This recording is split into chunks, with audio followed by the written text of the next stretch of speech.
Hello, readers. Welcome to our lesson today on how do we ask and answer questions using informational text. So for today's lesson, you are going to be in your LAFS Ready book. That's this book right here. And you are going to be on page 10 and 11. So get your book ready, get your pencils ready. We're going to talk about what this means and then use this illustration to help us answer the questions. So when we are asking and answering questions, we are usually using question words like who, what, when, where, why, and how. Those are the questions that we usually ask ourselves as we read.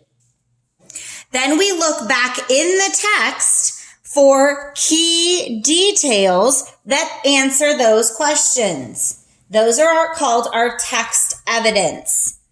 So let's first look at this picture here. I see that the heading says Prairie Dog Homes, and I see some different prairie dogs down here in the ground. I see that there's dirt all around. There's a coyote of some sort or a wolf up here, very little grass. So as I'm looking, you might already start to have some questions. Well, today we're going to answer some questions that the book has given us. And then if you have more, you can always ask other questions. So let's look at our graphic organizer here on page 11, and you're going to flip back and forth with me. The first question asks, here's the question word, what are most of the animals in the picture called? So if I look, most of the animals are these little ones, not this. I can look at the title, and the title is Prairie Dog Homes. So the title is giving me evidence or details to answer my question.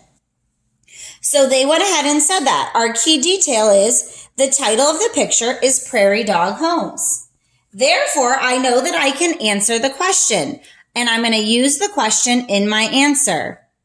Most of the animals in the picture are called prairie dogs.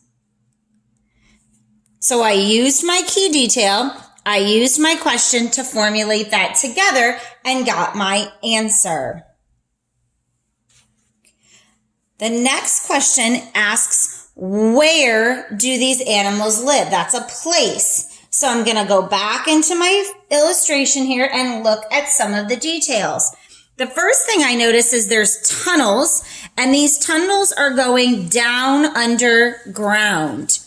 So I'm going to come over here to my details and say that I notice that there are tunnels going down underground. There's tunnels going underground. I also notice that there's like these little nests in the tunnels. And so I'm going to add some of that there's nests with adults and babies. Nests with adults and babies. All right, so I have an idea of where they live because I looked at the picture for my key details. Now I'm going to use those details to answer the question. So I'm going to say these animals live, and I took that right from the question, in tunnels underground.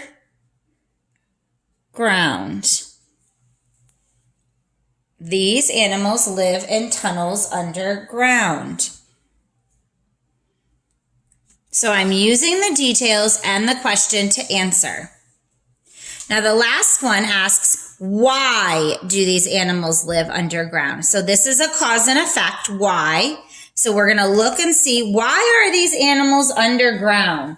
Well, one thing I see here is this big wolf or coyote. He looks like he might be trying to eat one of these prairie dogs, and he's definitely too big to get into these little tunnels. So from looking at this detail here, I think I know why they live underground. So I'm going to add this, that I see and I don't know if it's a coyote or a wolf, so I'm going to put both, a coyote or wolf looking down the tunnel. It looks like it eats prairie dogs. So I'm using my evidence. I see a coyote or a wolf looking down the tunnel. It looks like it eats prairie dogs. I'm using that evidence that I see to help me answer the question. And then the question, we're going to pull from the question to it and to write our answer. These animals live underground to protect themselves from predators. And so predators would be an animal that eats them. So therefore, I'm able to use what I saw in the details to answer the question properly. So today, we have worked on using those key details to help us answer the question. If you have listened and followed this whole lesson, you are going to type in the word box down below in the reply discussion here, the word prairie dog. So again, if you have listened to this whole video lesson, for your credit today, you're going to type in the word prairie dog. Your turn tomorrow is going to be using the story Beaver Lodges. You're going to read about how beavers make their home. They gave you one question. You're going to find your details in your answer. Then you're going to come up with two more questions using those question words. Who, what, when, where, why, or how. What did it say in the text? And then what is the answer? So tomorrow you will be completing an organizer that's just like what we did today, but you're going to read this story called Beaver Lodges.